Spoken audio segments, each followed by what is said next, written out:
Hey up peeps, and welcome back to episode 7. Now if you haven't seen episodes 1 or 6, please go and check them out because we're absolutely killing this VW Caddy. Now we picked up this Caddy from Marketplace for £900. Yes, I know, it's very cheap, it looks decent, it needs a bit of work, and it had so many coolant leaks and coolant problems. The engine was overheating, but what we found out, it was the oil filter housing with the oil cooler on there. We got that replaced, we started the van up, and it started smoking. We obviously know this is going to be an injector or glow plug related, absolutely got to be on these 1.6 TDIs, but we don't know yet, we're still digging a little bit deeper. So if you haven't seen it, go and check out the previous episodes and let's get into this one.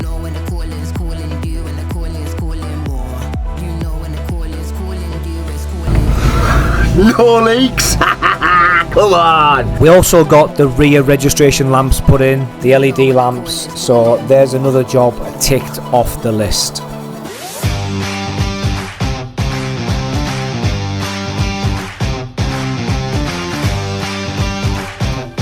Guys, welcome back to a -1, I think it is.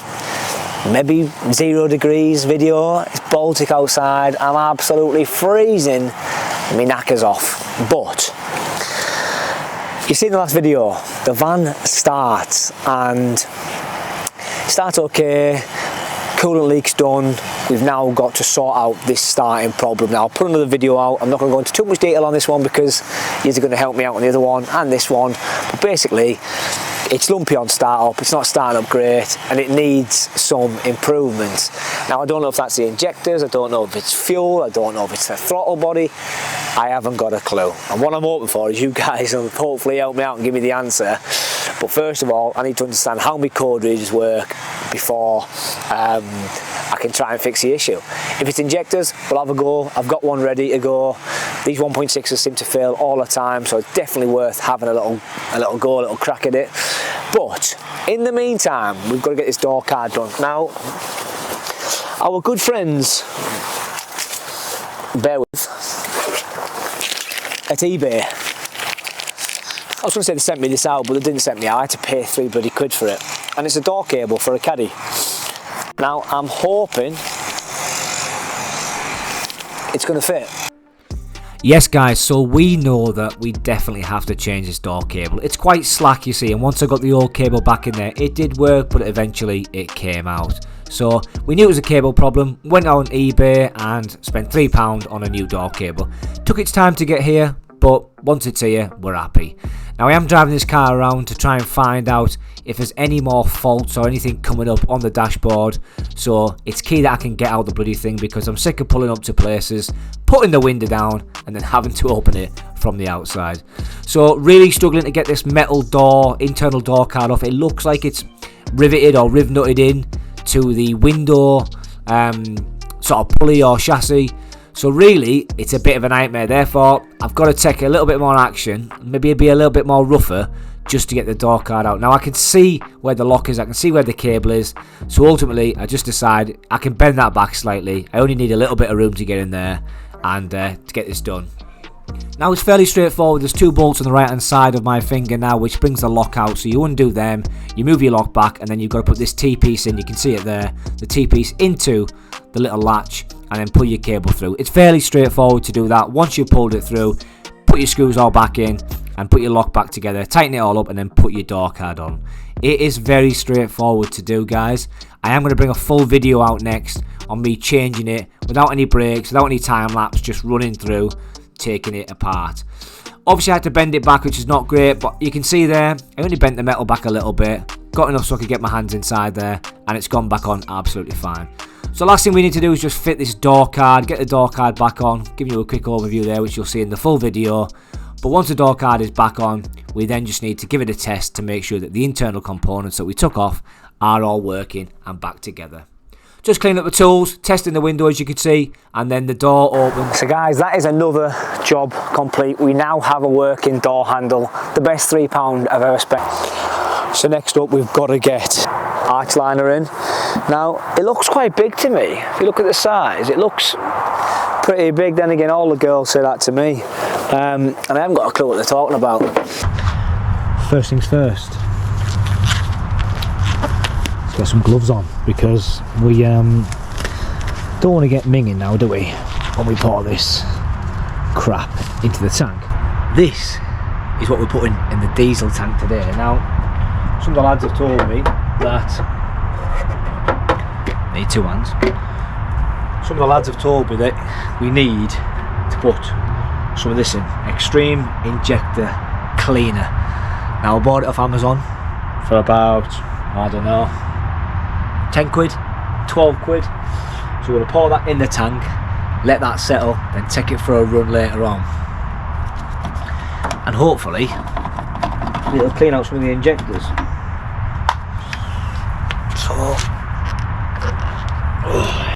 Now a lot of guys in the comments said use this or use VAG approved. Now I chose this, it was £12 off Amazon next day delivery. Why not put it inside there and see if it helps clean out the rest of the injectors, because let's be honest, it's a first shot before you start replacing really expensive parts, just to see if it cleans anything out, to see if you get any more fault codes coming on the dashboard. So I don't know if it's any good or not, but for 12-13 quid, Wins Extreme Injector Cleaner. Can't be bad, can it? Can't be bad. Pop that in there, and then we'll let that settle into the fuel tank. We'll bin the box.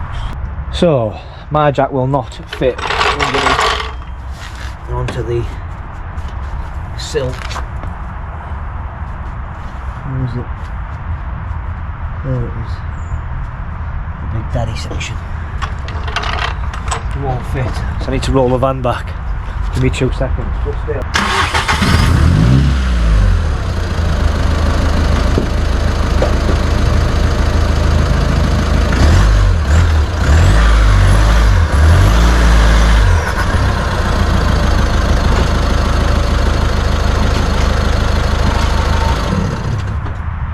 Have to do improvisation, isn't it? At its finest. Get this jacket under here.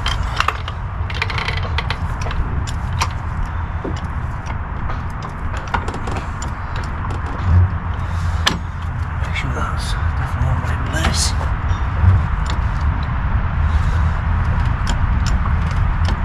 Quick little look ski. Looks pretty good. That's a wheel, still there.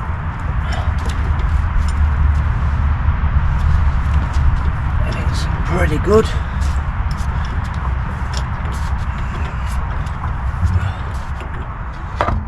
Looks pretty good. Right. So plan of action is we're going to get the wheel off, put the wheel liner or wheel arch liner, whatever it's called. Fairly straightforward job.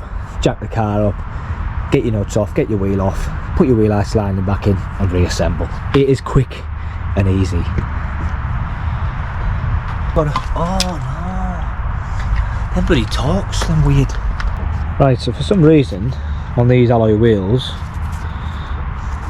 I think they're classed as a spline, but I'm not entirely sure if that wording is absolutely correct or not.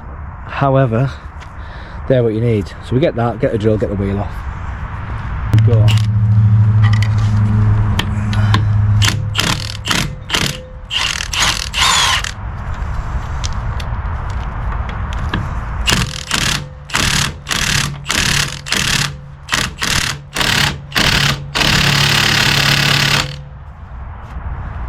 Sounds a bit tough, that boy.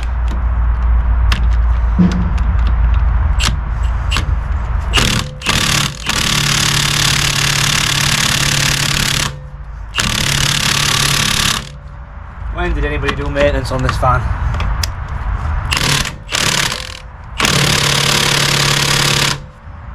Because they are in tight.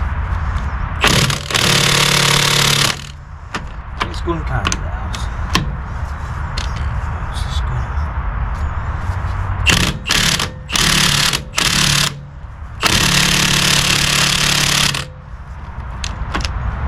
Wow.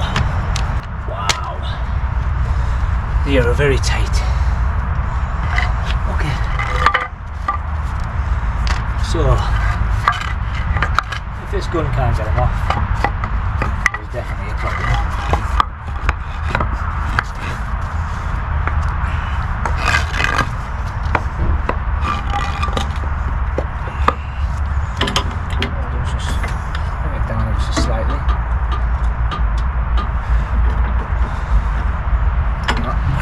Bigger bar. I don't ever think there's an easy way with these types of bolts when they're like that, but I don't know why sometimes they get this tight. You probably need to get a gun on them.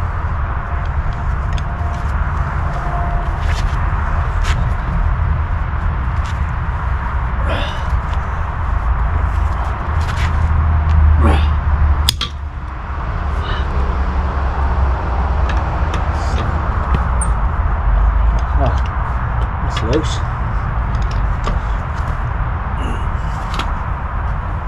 Loose. Jesus Christ. Just look at how much might I'm putting into this.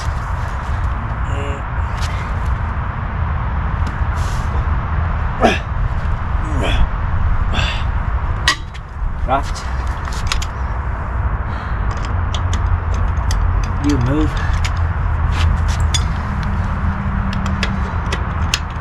You move. You move. And you got left. So what I find is yeah, they're pretty tight. Why the gun can't get them out, I never know. It's always the same, isn't it? Nothing's ever going to be easy in life. Otherwise, everyone would just be. So we just fell down the garage there, start panicking.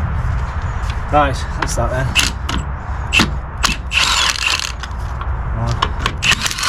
Much prefer these to normal bolts though.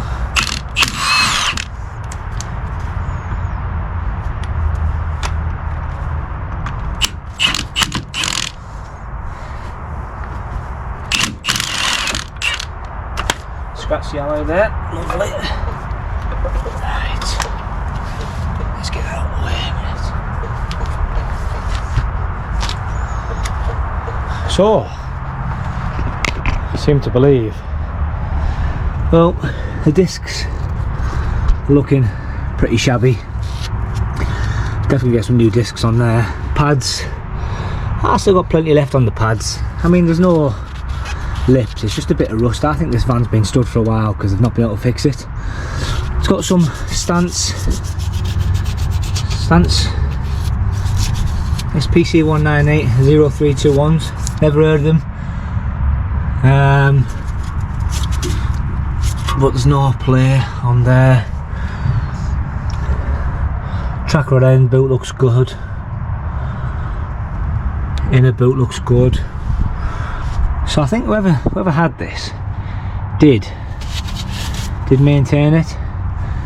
Inside boot here, this CV boot, inner boot, outer boot, they both look absolutely bob on. So this wheel arch liner in, I think it's been ripped out last time because that looks like a screw there. So let me get you on time lapse. We have got an impact driver. I think it's just been ripped out. I absolutely. So all I'm doing here, guys, is getting that new wheel arch liner into the van. Now, never done one of these before. They're a fairly straightforward job to do, but I was just checking the other side to make sure I was absolutely bang on and I didn't buy the wrong side off eBay. So got new bolts off eBay. They were £3 as well. The wheel line arch was about 20 quid, so it wasn't a lot of cash. And we're going to start totting up in the next video how much we've actually spent on this Caddy so far, because it'd be interesting to see. But just getting the wheel arch liner all nicely lined up. There's a lot of old bolts and rusty bolts inside there, so as you can imagine, it spends I need a little bit more time just to try and get them old ones out first, where it looks like it was ripped off from the previous owner. However, we've noticed we've got some decent shocks in there as well, I was over the moon with them. Some stants, I think they're really good makes. I looked online, they're about 200 quid for a pair. Obviously brand new, so at least you've got something decent on the van. Discs and pads look like the discs probably need changing. Then again, I might just wire wheel brush them first and see if that'll fix or take a lot of that rust and corrosion, because the discs are thick and the pads are thick. So, but a nice easy job, well done. That's much better for now until I get the other bits. That's it, it's as easy. He says easy. That's 5 minutes of your life you won't get back. That bit needs tucking up there, so I need to get this screw out. It's just here. Can't really see, but I'm going to have to get, let me try and get it out now. See if we can get any luck with that one at the minute. Oh, we've got these bits out. Just ain't coming out. So we'll have to sort that out at some point, because it just needs to pull. Let's have a little look, see if it'll just snap out maybe. That might just break out, you see.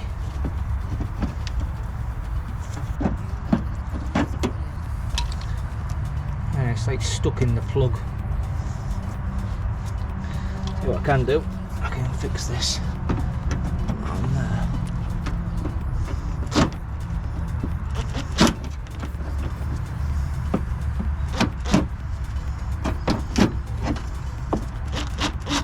Look at that.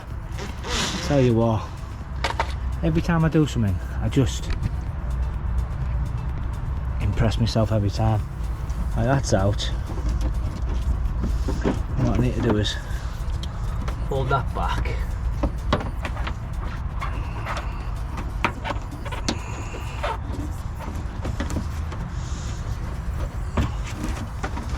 Hold that back first. And then pull that little bit out there. It goes round that. Like that. Push him back up. And let's get a screw in there. Put a fresh screw in them, not these old screws. You don't ever use old screws anymore, because the next person who comes to get the vehicle will not be able to get it out.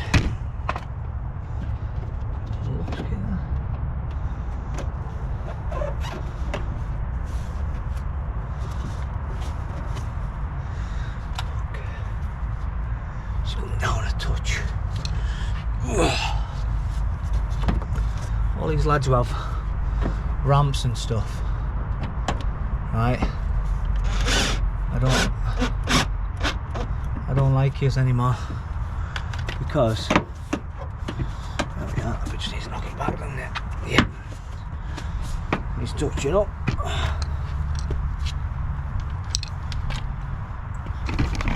And that is it for now, guys. Wheel arch liner in. Let's get the alloy wheel back on. Let's see. Let's make sure it doesn't rub. It's all about rubbing in there. And you know what, boys? We like a bit of rubbing, don't we? Not in our cars though. Right. Get that on there. Let's get the wheel back on. Nuts back in. And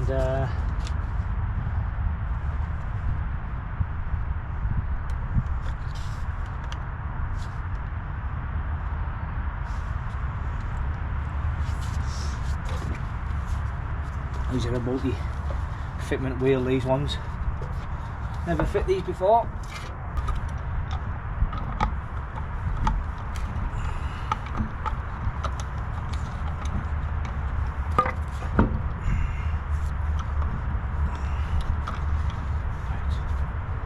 Another one in. I like the hole. And again. Put the line here. Let's get one of these blocked in.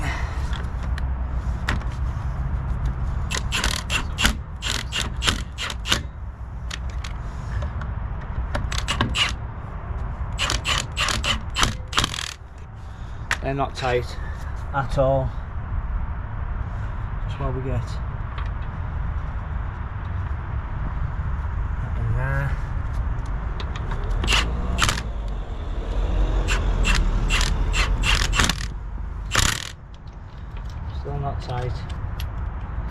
feeding them all in. Let's get them all on first.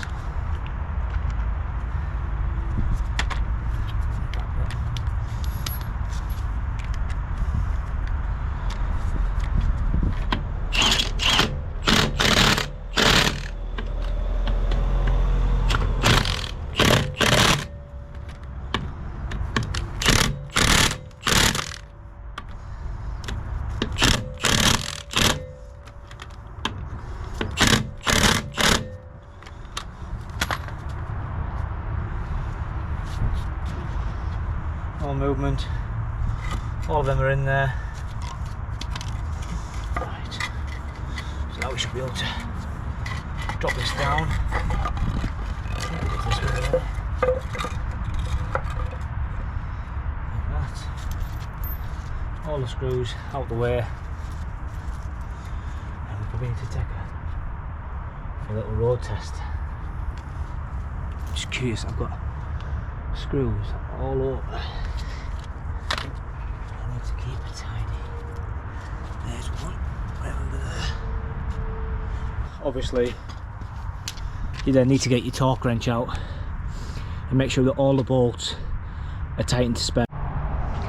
Right guys, so that is that all done. And once you've got your wheel nuts on, as I mentioned, you need to make sure you torque these nuts up to spec. Standard people just go bwap bwap, but we like to do it properly. Get a torque wrench, give them a tighten to the torque setting. So I suppose we're now wondering what is next. Now we know we're going to be changing the glow plugs on the front in the next up and coming video at some point. You know that's coming. We've got the door cable done, we've got the inside wheel arch done on the van. Now I think we're at a stage, and we've put the fluid inside the tank. So I'm going to take it for a run, right? It runs absolutely spot on. I'm telling you this now. I'm just hopefully the fluid's going to start cleaning stuff out. I've ordered some injectors for the guys who put it in the comments on 2 videos ago. I've put some of the fluid in. I've just shown you that at the start of the video, which is this Wins Extreme injector cleaner. I've put that in, but I'm going to change the glow plugs in the next episode or the episode after, depending when they get delivered. But I need to find a rear door. I need to get the bumpers off, and I'm not entirely sure whether I'm going to paint them Raptor black, a little bit like the side of the camper van. That Raptor black, I really like the finish on that, so I might go Raptor black on that and Raptor black on the front. I'm not entirely sure, or I may even just Raptor black the full van. We're getting there, which is the most important thing. We're ticking things off the list, but on the next video we're going to have to get the back doors pretty much sorted, which means only one thing can happen. It's welding time.